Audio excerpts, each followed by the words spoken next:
Unacademy. Let's crack it.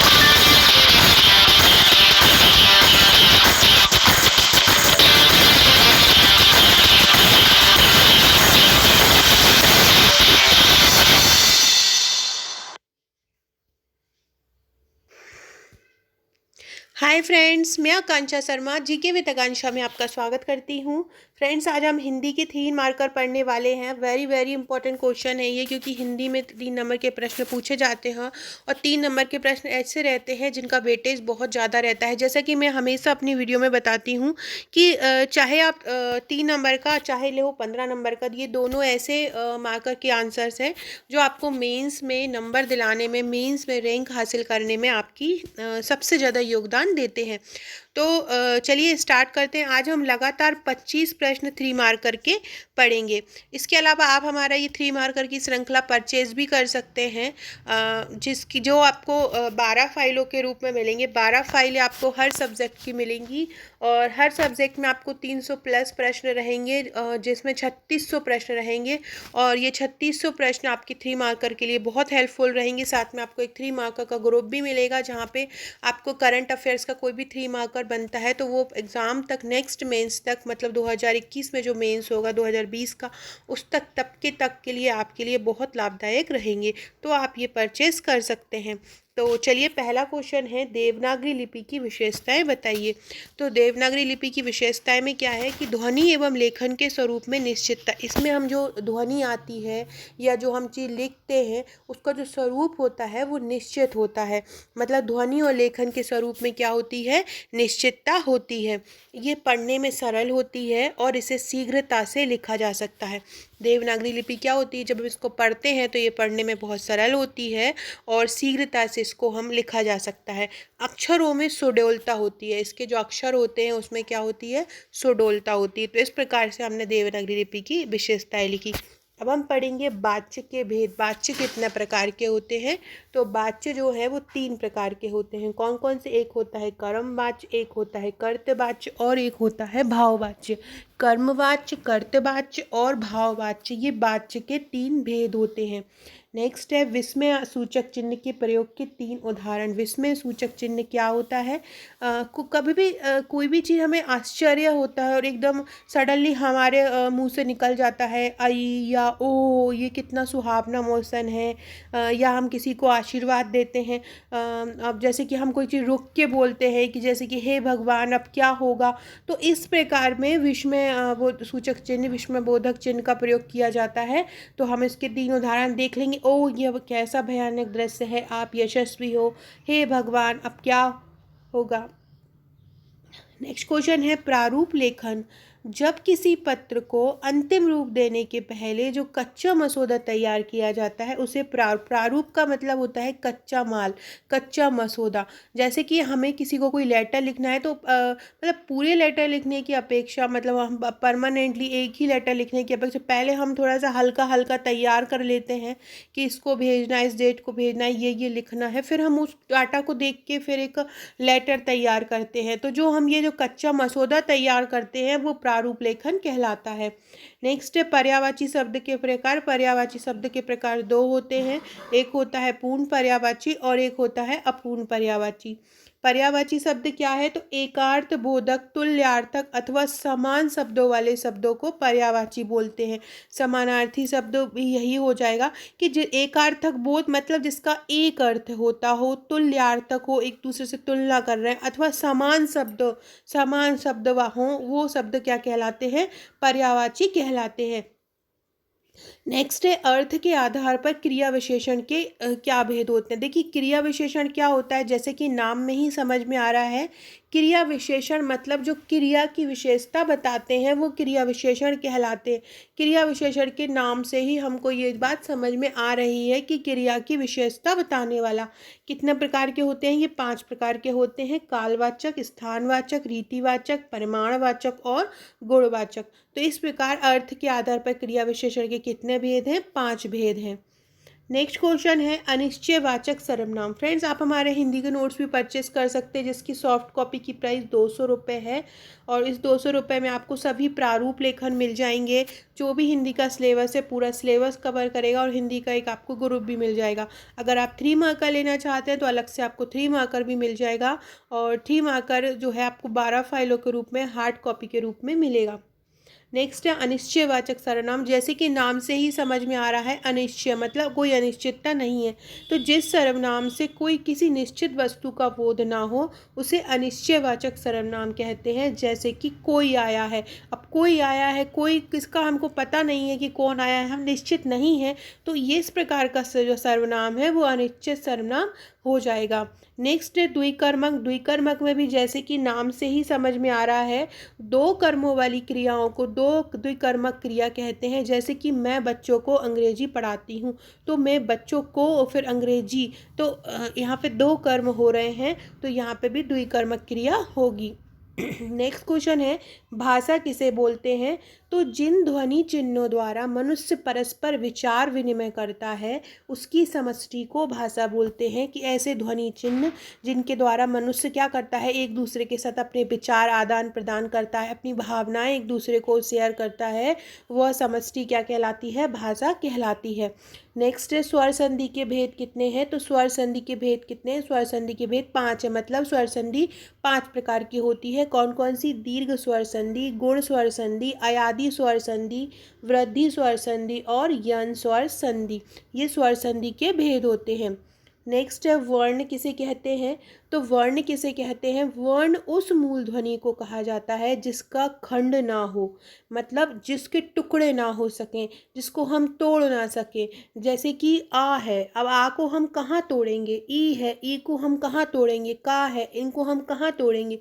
तो जो छोटा आ की मात्रा वाले शब्द जो होते हैं वो वर्ण कहलाते हैं। तो वर्ण मतलब मूल ध्वनि होती है जिसका खंड नहीं हो सकता।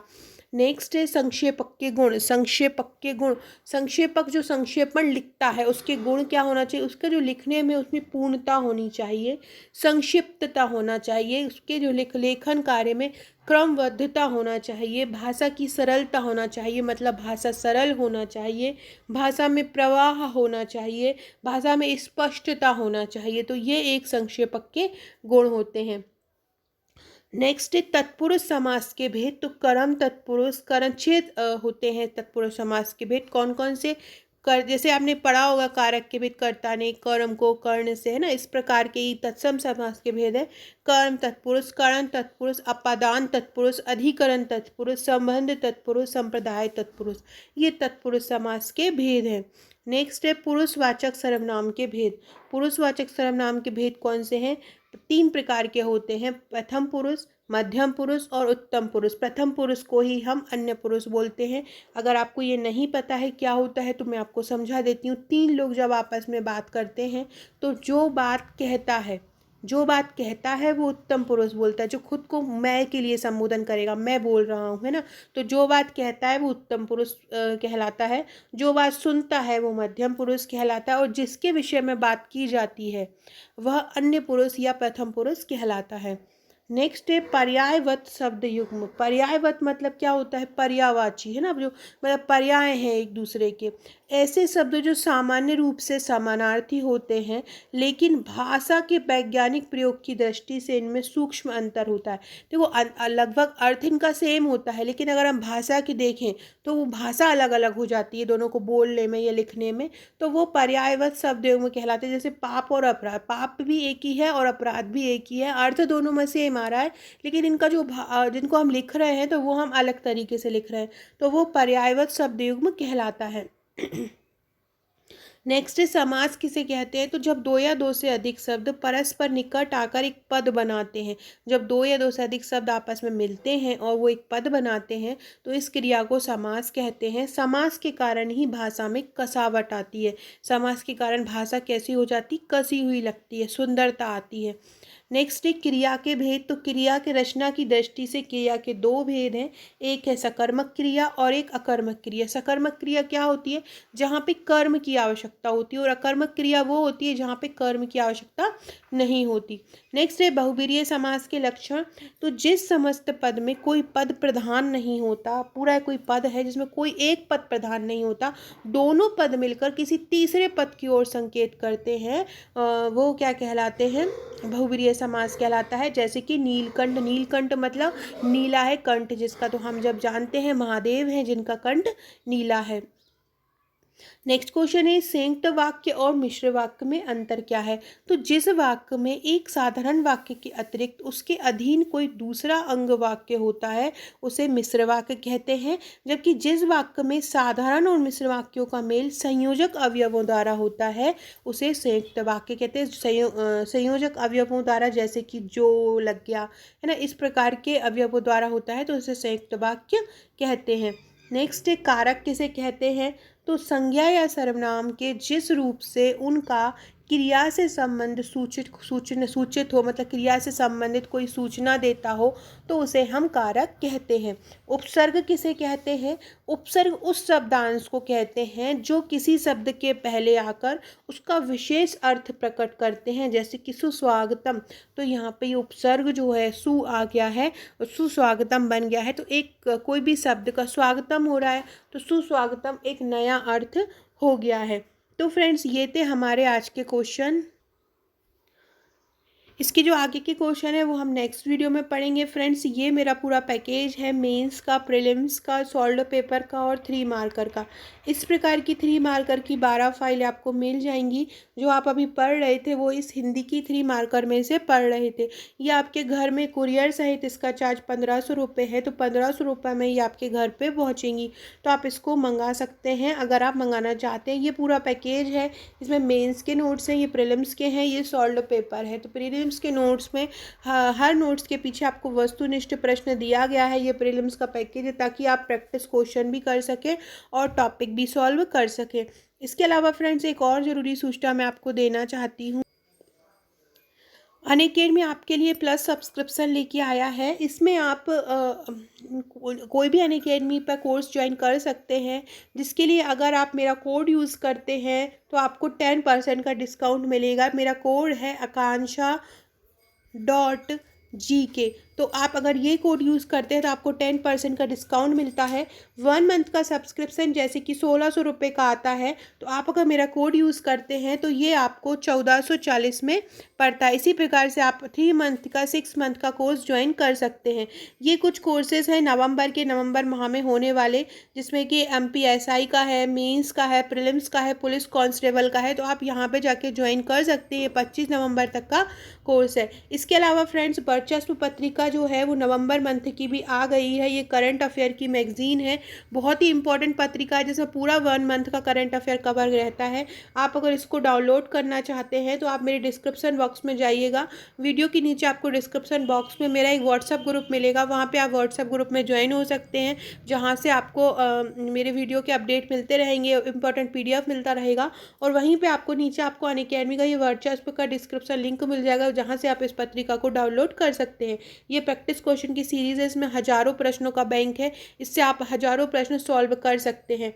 आपके लिए अनअकैडमी 2 प्रकार की क्लास लाता है, एक लाता है फ्री क्लास, एक लाता है प्लस क्लास। फ्री क्लास में क्या होता है कि आपको एक सिलेबस तो होता है लेकिन लिमिटेड सिलेबस होता है, ओकेजनल प्रैक्टिस सेट दिए जाते हैं और कभी कभी PDF दिया जाता है, लिमिटेड डाउट सॉल्यूशन होते हैं। जबकि प्लस क्लास में आपका क्या होता है, कंप्लीट सिलेबस कवर होता है, अनलिमिटेड प्रैक्टिस सेट होते हैं, अनलिमिटेड PDF होते हैं, और आप जो भी डाउट आपके मन में आएगा वो आप अपना जो एजुकेटर है उनसे सॉल्व करवा सकते हैं।